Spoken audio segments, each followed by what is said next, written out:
These Hawks are ready to break out in 2026. Over the last few seasons, the Hawks' young talent have shown great signs and have developed into very talented AFL players. On paper, their youth and potential is elite and they're only just getting started.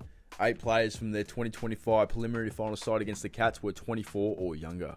The Hawks have played 5 finals games over the last 2 seasons, with 9 players in this video having big impacts. Now let's get into it. The first Hawk ready to break out in 2026 is John Newcombe. In 2025, Newcombe averaged 23 touches, 5 tackles, 6 clearances and 6 score involvements per game.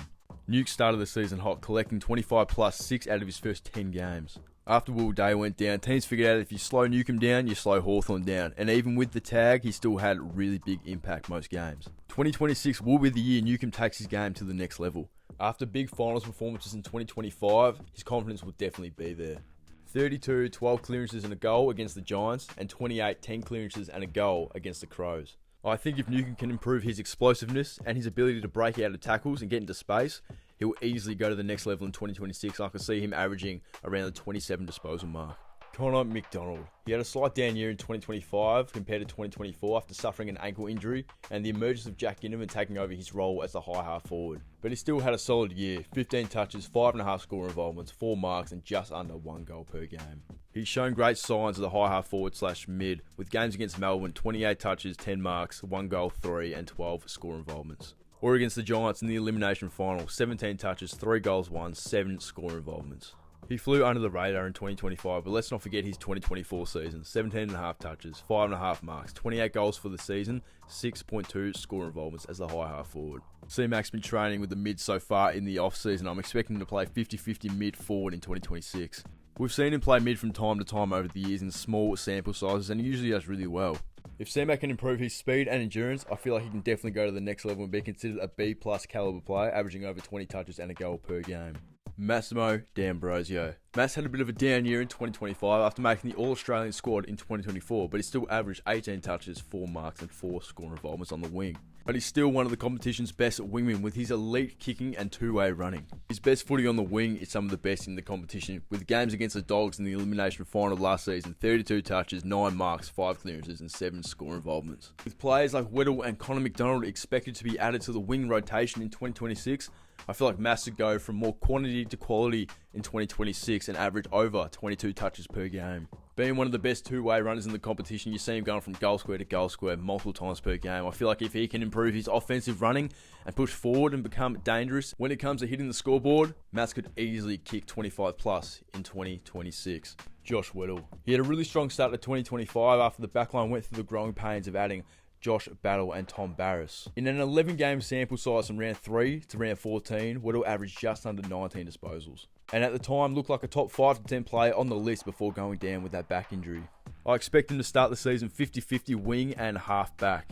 And after what we saw in the finals after coming back from the injury, imagine how good he's going to be after a full pre-season with the mids. If Weddle can find his spot on the wing and put together a consistent season, I could definitely see him pushing for the All-Australian side in 2026. The one thing he needs to improve on if he wants to become an elite player in this competition is endurance. If he develops the ability to genuinely run the entire game from full back to full forward, yeah, he'll become a top 10 to 15 player in this competition easily. The Wizard. He had a career best year averaging 11 touches, 1.4 goals per game and 5 score involvements. The big question for Watson is it time for him to go to the next level in 2026 or is he still one season away? Word going around, he's going to be attending way more centre bounces in 2026. If he could have a bigger impact and say average 15 plus disposals with 2 goals a game, could he potentially be the best small forward in the comp? Also, with Mitch Lewis and Cal Shadir coming back in 2026, could we see a more fast-paced 2024 hawk ball style of game, where the Hawks get into the forward 50 quickly, looking for Deer or Lewis? And could Watson in this game style potentially be the best crummer in the league and kick 50 plus goals? He's shown signs, like against the Giants in round 3, he collected 21 touches, 5 tackles, 1 goal, 1 and 9 score involvements, so I think it's definitely possible. Josh Ward. He had a career best year in 2025, playing consistent footy the whole way through, averaging just under 21 touches, 5.5 score involvements, and collecting 20 touches or more 16 times. Also, he was rewarded with the most improved player at Hawthorn. With no Warple and Day expected to be on minute restrictions early in the year, Ward is the next man to step up and play a much bigger role in 2026. Word going around, Ward has put on some size and is looking very sharp early in the preseason going into his 5th season. When it comes to improvements to take his game to the next level, all he needs to do is increase his explosiveness and improve his kicking slightly, and I can definitely see him averaging over 25 in 2026. And after a career best game against the Crows in the semi-final where he collected 31 touches, 5 clearances, 7 score involvements and 4 tackles, he's definitely going to have the confidence going into next season. Cam Mackenzie. Like Ward, he's still young and developing, but did show some really promising signs in 2025, even if it was a down season. For the season, he averaged 16.5 touches, 4 tackles, 3.5 score involvements, and 3 clearances per game. But he did start the year hot, averaging just under 20 touches over his first 7 games, with 4 of those games being 20 plus disposable games. He's still only 21 with plenty of time to develop, but he has shown really good signs. Like against the Giants in round 3, he collected 30 disposals, 5 clearances, and 8 score involvements that led to the win. The only real weakness in Mackenzie's game is he's a tiny bit slow and he gets caught a little bit too often. He often ignores the first option and looks for a better one and ends up getting caught holding the ball. I feel like if he can improve that, his speed and decision making, he could definitely have a great year in 2026 and average over 20 per game in a bigger role in the midfield. Jack Ginnivan. After a slow start of 2025, he got dropped to the VFL, but when he returned to the AFL, he never looked back and established himself as one of the best young high-half forwards in the competition. His averages after he came back from the VFL were ridiculous, over 20 touches per game and over 1 goal per game. He became one of the best link-up forwards in the competition with elite IQ that always goes under the radar. He does the basics pretty much perfectly, he just gets the correct positions and he makes the correct decisions, and that's what he's really good at. It might seem simple, but it had a major impact on the team and he had a great year after that.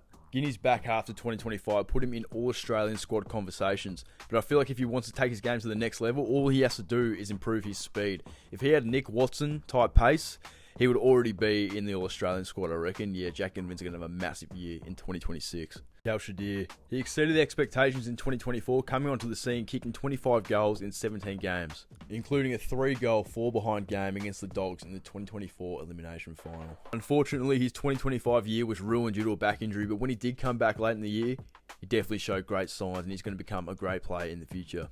I feel like if Deer can bulk up over the off-season and stay injury-free, he's definitely in for a massive 2026 and probably going to kick 40 to 50 goals for the year. Deer's impact doesn't show on the stat sheet. People forget in 2024 when Hawthorn went on their big run and started playing the hawk ball style of game, Deer was one of the main parts of it. And what I mean by that is his marking ability up forward gave Hawthorn the ability to run the ball quickly down the ground because they actually had someone to kick to with Mitch Lewis not being there. He flies for marks, he crashes packs. Him and Mitch Lewis in the forward 50 in 2026 is going to be dangerous. If Hawthorn can run a fast break, hawk ball style of game, get it in the forward line quickly, one out to Deer and Lewis, like Hawthorn did with Franklin and Roughhead back in the day, yeah, they're going to excel and have great years. And then you take into account Nick Watson, he's just going to clean up all the crumbs and he's going to kick so many goals, roving off the pack. Yeah, it's going to be scary next year. I think Cal Shadir is in for a massive 2026. Now I'm trying something different. I'm going to be rapid firing Hawthorn's Breakout Season Edition bingo card. I want to add more of a visual element to my videos considering it is mostly just photos and basic editing. So if you like this, let me know. If you completely hate it, let me know. I really want to see what people think about this. And if people enjoy it, I'll continue to do it. So let's get into it. So we got BNF rankings 3, 5, 10 and the winner. We got underrated player, unexpected rise, biggest surprise, most improved, comeback year. We got a bunch of stuff. So yeah, let's get into it. For most improved, I'm going Cam Mackenzie. The reason being is he's essentially Josh Ward when it comes to them sort of being similar players. They're both number 7 picks. They both had sort of down years in their third year. Ward just won the most improved player in 2025. I feel like with Mackenzie averaging just under 20 touches in his first 7 games of 2025, yeah, he could definitely step up in 2026 and win this award. Comeback season, I'm going with Massimo D'Ambrosio. A bit of a down year in 2025, and if you take away his 2 or 3 worst games from 2024, he averaged close to, I think, 23 or 24 touches. So yeah, he's in for a massive year. I think he's going to average 20 plus in 2026. Top 10 of the BNF, I'm going with the Wizard. He came top 10 in 2025, sort of just snuck in. I think he was 8th or 9th, I believe.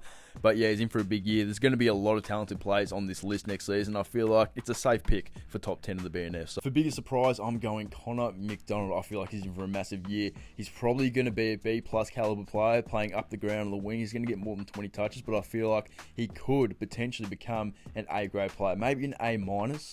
but he could definitely be an A-grade player. He's got so much potential. Yeah, Connor McDonald will be my biggest surprise. Underrated player, Kalsha Deer. Like I just mentioned, the reason Hawthorn played the way they did in 2024 with Hawk ball is because they had Kalsha Deer to kick it to. They could just run down the ground. They didn't have to worry about rushing the kick because they can just bomb it long, and they know Kalsha's either going to take the mark or bring it to ground, and then the small forwards, Watson, Moore, McDonald, Ginnivan, they're going to do their thing. It's going to be great. Kalsha Deer and Mitch Lewis in this team next season is going to take Hawthorn to the next level in 2026. Top 5 in the BNF, I'm going with Josh Weddle. He looked like a top 5 player on the list before he went down with injury, probably between top 5 and 8, like I mentioned earlier. But yeah, if he's playing up on the wing, using that speed in the midfield to push the ball forward, I feel like he can easily get 20 disposals and a goal per game. So yeah, top 5 in the BNF, I'm going with Weddle. For my unexpected rise prediction, going with Josh Ward. I feel like Ward can easily average over 25 touches per game if he puts the work in over the preseason.